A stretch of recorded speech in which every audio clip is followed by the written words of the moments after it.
Hi guys, today we're going to start adding and subtracting decimals, and as we work through the lesson I want you to think about the question, how can you add and subtract decimals? As always, we're going to start out with our lesson objective. Your lesson objective for today is I'm learning to add and subtract decimals using standard algorithm.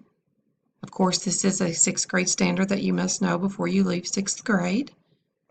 Adding and subtracting decimals is like adding and subtracting integers. And remember, integers are whole numbers. You can write the problem vertically, lining up the decimal points, and you're going to add and subtract from left to right, and you're going to regroup if necessary.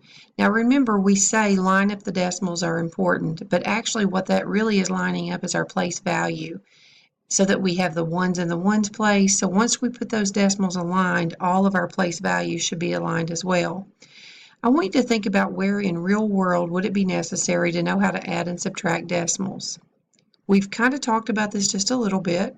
We discussed that you would use it in a pharmacy, that you would use it as a veterinarian, getting the weights of the animals. There's many places where you would use decimals. One of the biggest places, and we will all use it regardless of what our profession is with money. Money is decimals.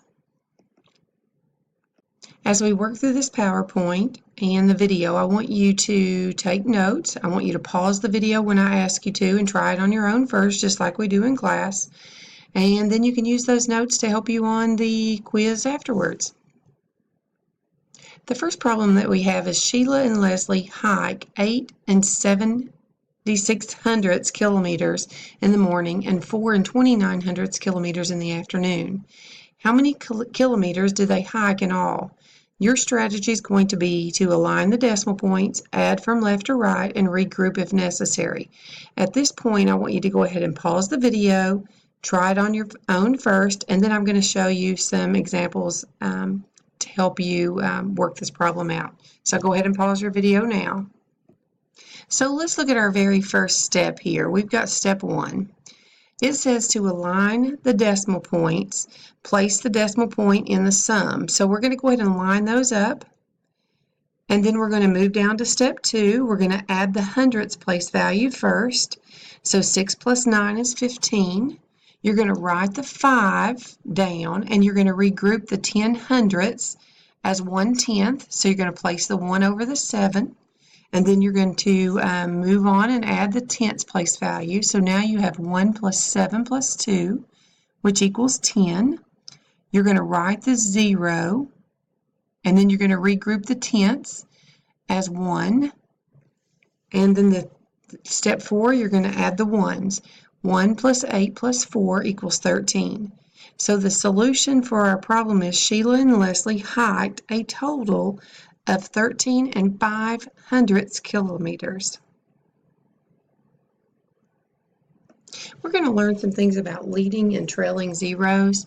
Writing one or more zeros to the right of the last digit in a decimal number doesn't change the value of that decimal number. So let's look at some examples.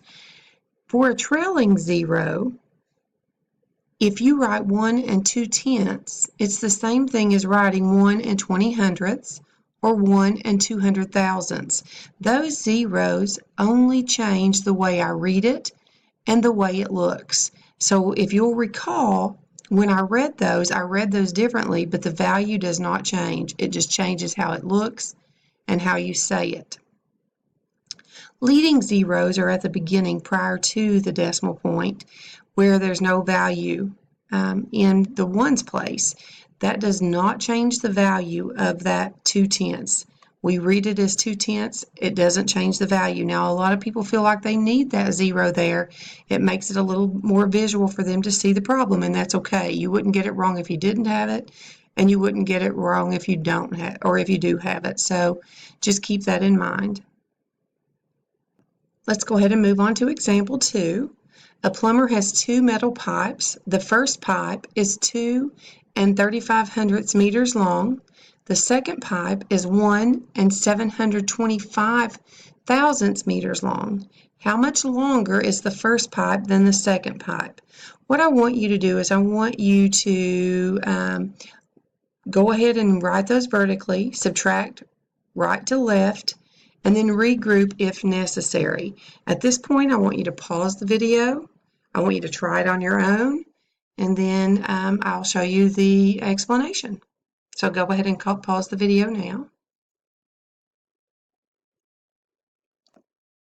All right, let's go to step 1. Align the decimal point.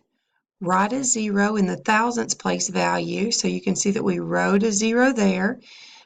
For 2 and 3500ths, place the decimal point in the difference. So you're going to go ahead after you've aligned those decimals and you're going to bring it right down into the answer. Step 2, you're going to regroup the hundredths as 10 thousandths, and then you're going to subtract the 10 thousandths place value. 0 can't take away 5, so we did have to regroup there, and we made that a 10. 10 minus 5 equals 5.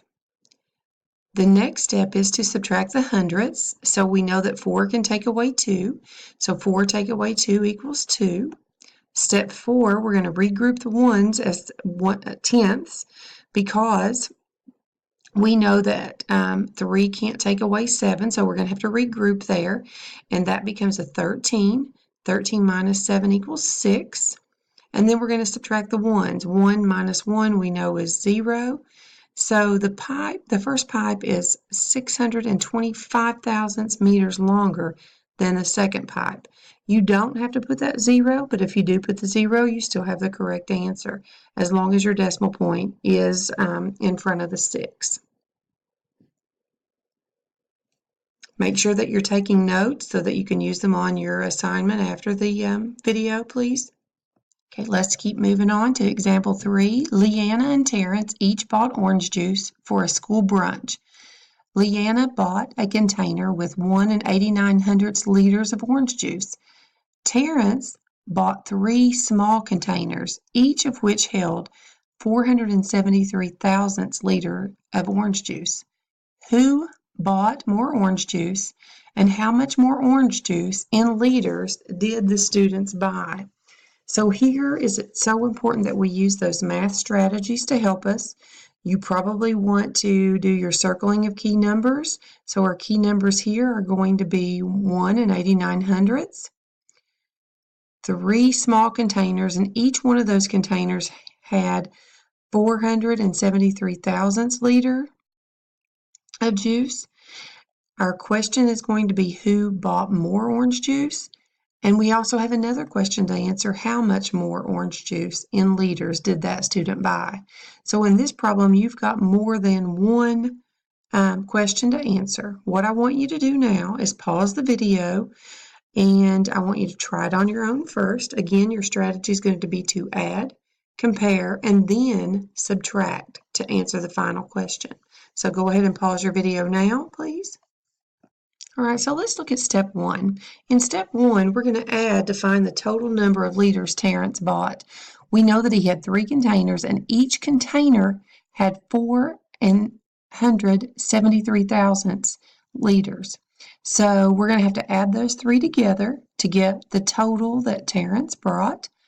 Then we're going to compare that to Leanna's total, and it looks like Leanna brought more than Terrence.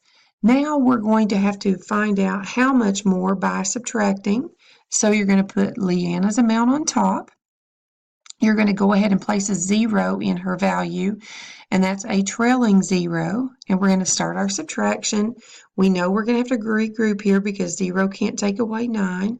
So now we've regrouped and we have a 10. 10 take away 9 equals 1. 8 take away 1 equals 7. 8 minus 4 equals 4. And we're going to bring our decimal point straight down into our difference.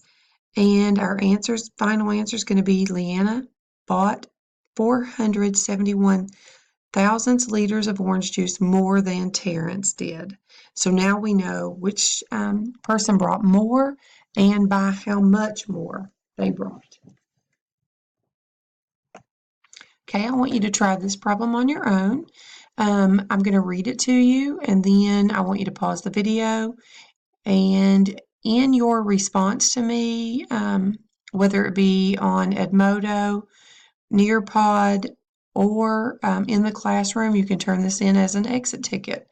So Melanie had a budget of $225 for costumes for the school play. She spent $86.56 on jackets and $45.38 on hats. How much money does Melanie have left in the budget? So the first thing that you're going to do is you're going to add and then subtract. Go ahead and take the opportunity to do that by pausing the video.